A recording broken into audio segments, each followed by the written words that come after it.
oven is slightly narrower than the XXL. So you do have an oven cleanout located directly below the firebox.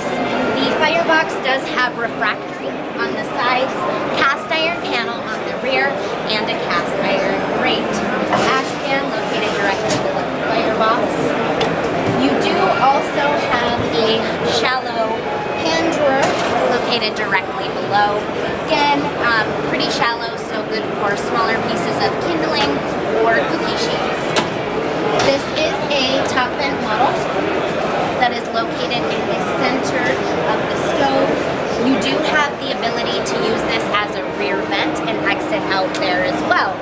You do have two different cook plates here, which are fully removable.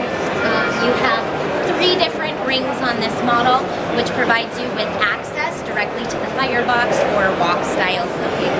So this is the only color option available. It is a flat black with 2 red tiles in the front of the stove. The side panels are also black as well. So this is Sarah with Obadiah's, and this is the Rosa L by Nordica. Thanks for watching and have a wonderful day.